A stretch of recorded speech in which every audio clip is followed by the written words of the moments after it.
North Korea is going to collapse. This is what experts have been telling us for years. They say the regime is too isolated, too poor and too oppressive to survive. Economic sanctions will force capitulation. Popular uprising will topple the dictatorship. Military pressure will bring regime change. Yet after 7 decades and 3 generations of Kim family rule, North Korea is surviving and developing nuclear weapons that guarantee regime survival forever. Here's why North Korea will never collapse, despite what every expert, politician, and analyst keeps predicting. The fundamental mistake in collapse predictions lies in applying external standards to a system designed for survival rather than prosperity. North Korea isn't trying to become South Korea or satisfy Western expectations of governance. The Kim regime optimized every aspect of society, economics, and military strategy for one goal: perpetual control. By that measure, North Korea represents one of history's most successful authoritarian states. North Korea's geographic advantages make external conquest nearly impossible and internal revolution extremely difficult. The country is 80% mountainous terrain with narrow valleys, dense forests, and harsh winters that favor defensive warfare. Any invading force would face the same challenges that bloodied American and Chinese armies during the Korean War, attacking uphill against prepared positions through terrain that channels advancement into killing zones.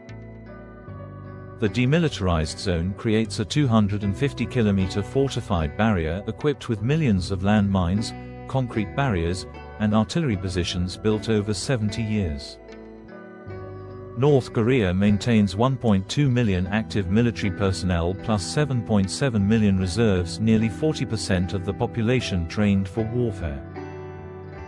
This isn't a conventional military designed for foreign campaigns, but a massive militia system optimized for territorial defense against overwhelming odds. Mountain ranges along Chinese and Russian borders provide natural barriers against invasion while offering retreat routes if coastal areas fall to enemy forces. Underground tunnel networks, built continuously since the 1950s, create hidden transportation routes, weapons storage facilities, and command centers that could support prolonged resistance even after surface infrastructure destruction. The nuclear program represents the ultimate survival guarantee that eliminates regime change scenarios permanently.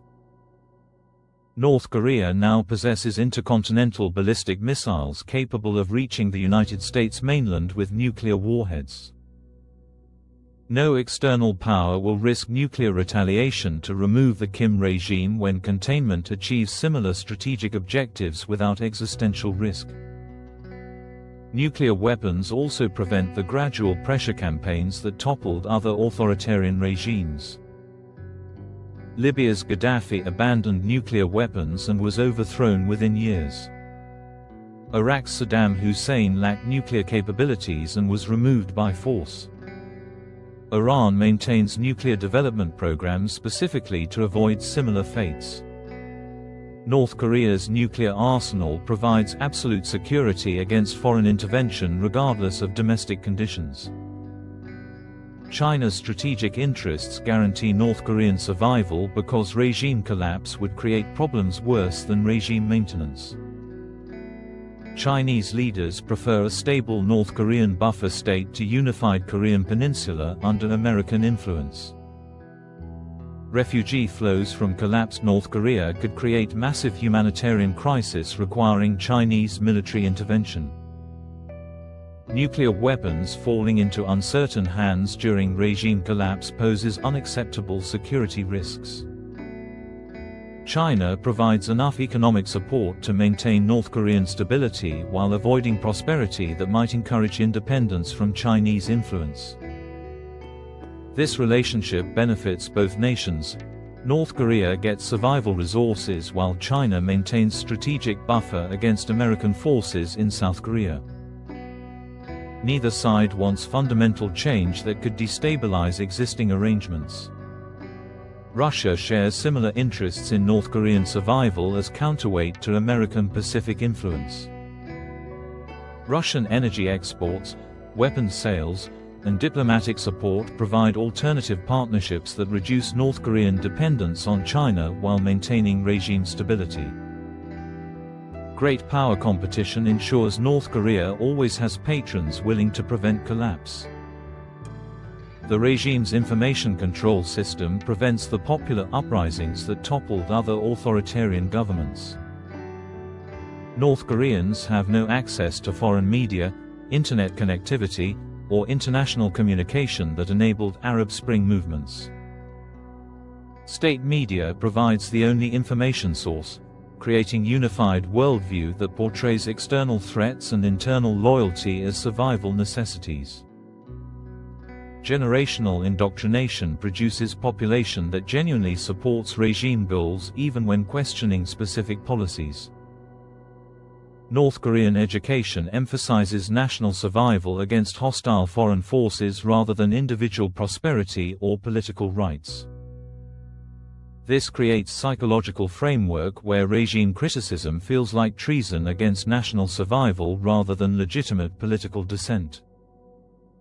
Here's what most analysts get wrong about North Korean economics. Please tell me in the comments what you think. Do you believe economic hardship necessarily leads to political instability, or can authoritarian regimes actually benefit from controlled scarcity? Consider how economic crisis eliminates middle-class political aspirations while making population dependent on state distribution for survival. What's your take on whether economic collapse strengthens or weakens authoritarian control? Share your thoughts below. The command economy, while inefficient by market standards, provides regime control tools unavailable in market systems. State ownership of all production means economic resources serve political objectives first, efficiency second. Food distribution systems reward regime loyalty while punishing dissent. Employment assignments prevent unauthorized population movements that could organize opposition activities. Black market activities, rather than undermining regime control, provide safety valve that prevents desperation while maintaining state dominance over major economic sectors. Small-scale private trading allows survival improvements without challenging state authority over strategic industries, infrastructure, or military production. Sanctions strengthen rather than weaken regime control by eliminating external competition for domestic resources and attention.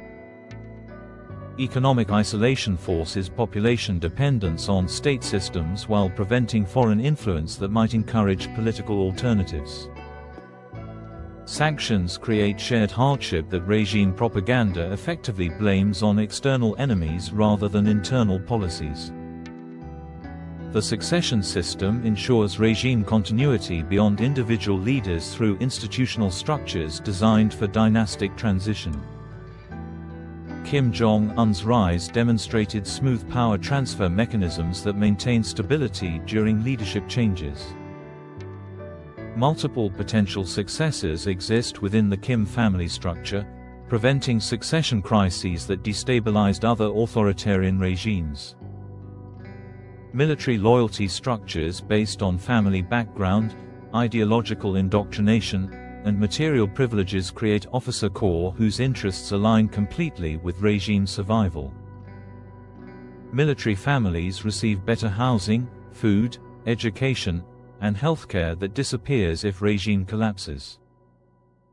Self-interest reinforces ideological loyalty to create unbreakable civil-military unity. Internal security systems prevent coup attempts through overlapping intelligence agencies that monitor each other while reporting directly to supreme leadership. Multiple security organizations compete for regime favor while investigating potential disloyalty within rival agencies. This creates mutual surveillance system where security forces police themselves while protecting regime authority. Regional geography makes North Korea strategically valuable to multiple powers regardless of regime preferences. The Korean Peninsula's position between China, Russia, and Japan creates natural competition for influence that North Korea exploits skillfully. Geographic location provides permanent strategic value that ensures external support regardless of domestic policies. Resource self-sufficiency in critical areas reduces vulnerability to external pressure while maintaining independence from foreign economic control. North Korea produces enough coal, iron ore, and basic manufacturing to maintain military capabilities and essential infrastructure. Agricultural production, while limited, meets minimum nutritional requirements through intensive cultivation and careful distribution management. The refugee issue remains manageable because geographic barriers and border controls prevent mass population exodus that could destabilize regime control. China repatriates North Korean refugees rather than encouraging defection that might destabilize border regions. Trickle-level defection actually benefits regime by removing potential dissidents while demonstrating harsh consequences of abandoning state protection. Historical precedent suggests isolated authoritarian regimes can survive indefinitely when geographic, strategic, and economic factors align properly. Albania maintained Stalinist system for decades after Soviet collapse. Cuba survived despite American sanctions and Soviet withdrawal. Myanmar's military maintained power through multiple international pressure campaigns. Authoritarian survival requires strategic positioning rather than popular legitimacy. Military technology developments reduce rather than increase external pressure capabilities against defended territory. Modern anti-aircraft systems, anti-ship missiles, and cyber warfare capabilities make military intervention against prepared defensive positions extremely costly even for advanced militaries. North Korea's military technology, while inferior to American systems, provides sufficient deterrent capability against intervention scenarios. Climate change creates opportunities rather than existential threats for North Korean regime survival. Global warming makes northern agricultural regions more productive while creating resource scarcity that benefits nations with disciplined distribution systems. Environmental challenges require exactly the type of centralized planning and resource allocation that command economies handle effectively.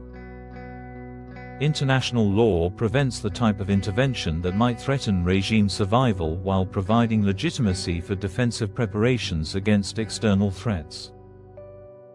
North Korean nuclear development violates international agreements but doesn't justify military intervention under existing international legal frameworks.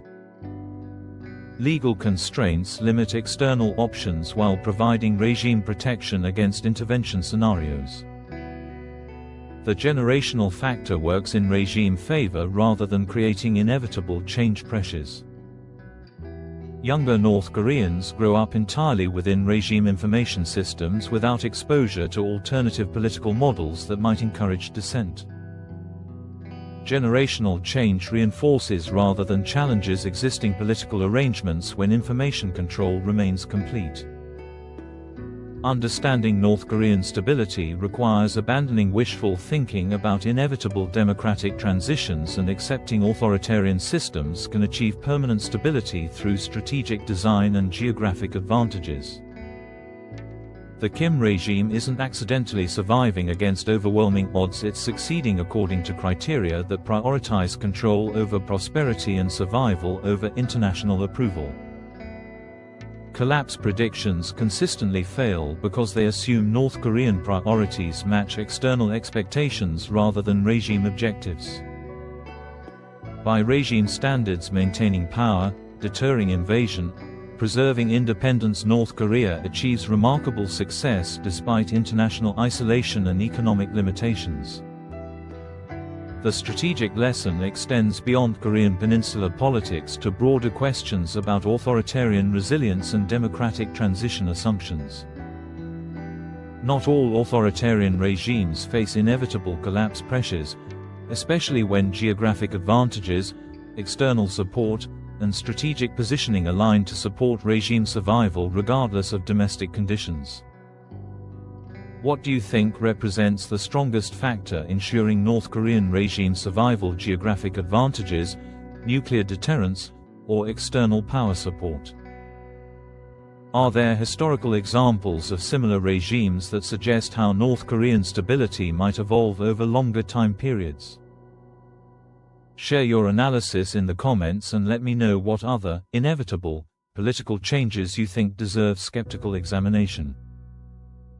Subscribe for more contrarian takes on geopolitical assumptions, because challenging conventional wisdom often reveals uncomfortable truths about how power really works. Thanks for watching.